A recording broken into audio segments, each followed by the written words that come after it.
Bonjour et bienvenue sur la chaîne du Viking Vert. Aujourd'hui, on va bien entendu parler du match amical qui nous opposait à 3 victoires 1-0 de nos Verts suite à un but de Ben Holt qui est de retour en forme, notre néo-zélandais.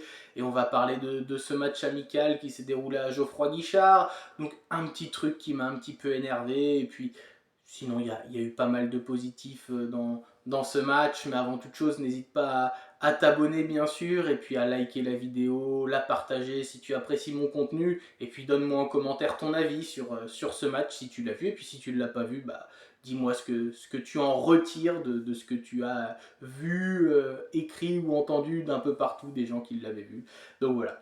Donc on va commencer par le résumé du match. Bon, la première mi-temps a été correcte des deux côtés, même si c'est trois qui auraient pu mener au score. L'Arseneur a fait une belle parade. Et puis en deuxième mi-temps, bah, on a dominé notre sujet. Et la victoire 1-0 au final est logique. Donc le but, c'est une erreur du gardien de 3 qui relance un peu dans les talons de son latéral. Et puis Lamine Fomba qui arrive, qui distille un petit centre à Ben Holt. Ben Holt qui arrive et qui finit du pied gauche.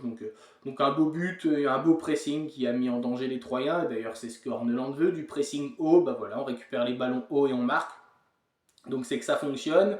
Mais en parlant de choses qui fonctionnent, il y a un truc qui ne fonctionne pas et qu'il va falloir qu'on arrête de faire, par contre, c'est les 6 mètres. Les 6 mètres courts, vous savez, on met le ballon, il y a notre défenseur central, il prend le ballon, il pose le ballon, et tac, il met du pied au gardien, et puis après on joue 90% du temps, on perd le ballon. Et là, encore une fois, en première mi-temps, alors ça a été corrigé, je pense qu'il y a quelqu'un qui a dit hop, hop, hop, Eric, on arrête de jouer tes 6 mètres comme tu veux là, parce qu'il va falloir qu'on fasse autre chose. Parce que soit ça finissait en touche, ou soit il y avait danger sur nos cages. Et l'année dernière, bah, si vous avez des souvenirs de notre saison catastrophique, il y a eu des buts sur ces phases-là où on veut absolument repartir court sur 6 mètres et puis on est pressé haut. Tu le fais une fois, hop, tu alternes, tu le fais de temps en temps. Mais le faire tout le temps, bah, l'adversaire il met deux joueurs sur la surface. Hop, dès que ton gars il touche le ballon, le deuxième, hop, il presse. Et après, bah, tu as beaucoup moins d'espace. Et puis tout le monde vient haut. Et donc tu te fais avoir là-dessus. Donc ça, il va falloir le changer, je pense. Hein, parce que 3 était venu vraiment en mode match amical. Donc ils n'ont pas mis un pressing intense et une grosse intensité pour gagner le match. Donc ça va falloir rectifier. Après, il y a eu aussi beaucoup de bonnes choses.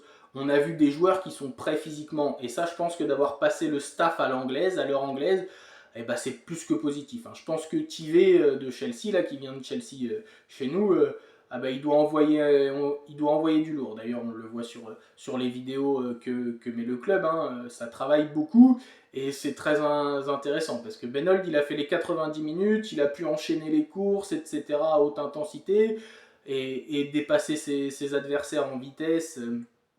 Donc c'est très bien, hein. On voit que les joueurs ont travaillé physiquement, il y a de la densité. Ben Holt, on voit qu'il est... Ben Holt, Maxime Bernauer derrière, pareil, on voit qu'il est affûté sur la course, etc. Il y avait un joueur troyen, l'attaquant, alors j'ai plus son nom, mais qui allait relativement vite, mais Ben Holt, je veux qu'il s'appelle Ben Holt. Bernauer, il l'a très bien géré avec Owuzu en première mi-temps. Et franchement, c'est bien de travailler physiquement comme ça. Et après, sur les joueurs, bah, derrière, il y avait Bernauer, Owuzu en première mi-temps. Et, bah, ils ont fait leur job. Et en deuxième mi-temps, on est passé Bernauer, Nadé. Bah, c'était très bien aussi. Après, Bernauer c'est un petit peu blessé. Alors, je pense que c'est des crampes, mais comme on n'a pas encore le diagnostic, voilà, il se touchait un peu l'arrière de la cuisse, mais à sa manière de marcher, sa démarche, je pense que c'était juste une petite crampe, une petite alerte. Bah oui, il faisait chaud à Saint-Etienne, et puis faut l'emmagasiner, hein, la prépa. Donc je pense que c'est une petite alerte, mais pas très grave.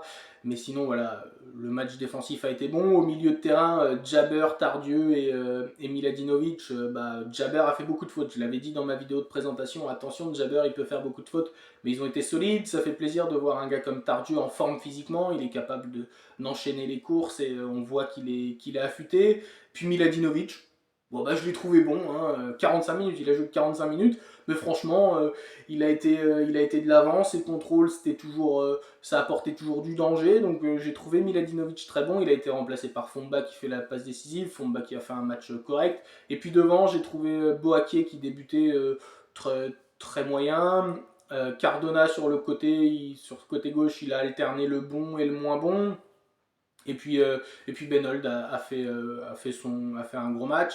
Il y a eu l'entrée de El Djemali en deuxième mi-temps aussi devant qui a fait du bien à la place de Boaké. Boaké n'a pas réussi à s'imposer physiquement face à la défense de 3, alors que El Djemali il est arrivé, vous savez, un peu à la Sissoko, paf, les ballons, on les contrôle de la poitrine, dans les pieds, puis après on oriente. Il est très vif aussi, El Djemali, en plus de sa taille, il arrive à être rapide, faire des passements de jambes, passer l'adversaire. J'ai trouvé ça très intéressant son entrée. Je pense qu'en Ligue 2, il va pouvoir nous faire du bien en fin de match dans un premier temps, gratter du temps de jeu. Après, ça va dépendre aussi du mercato, mais je pense qu'il va pouvoir gratter du temps de jeu et peut-être au fil du temps commencer à être peut-être sur certains matchs titulaires selon les suspensions et les blessés et la forme de chacun. Mais je pense que ça peut devenir un bon attaquant. Et, euh, et un autre point positif, c'est le latéral gauche Makloufi, le jeune Makloufi qui est à mon sens un bon joueur, avec Lassana Traoré qui est rentré aussi.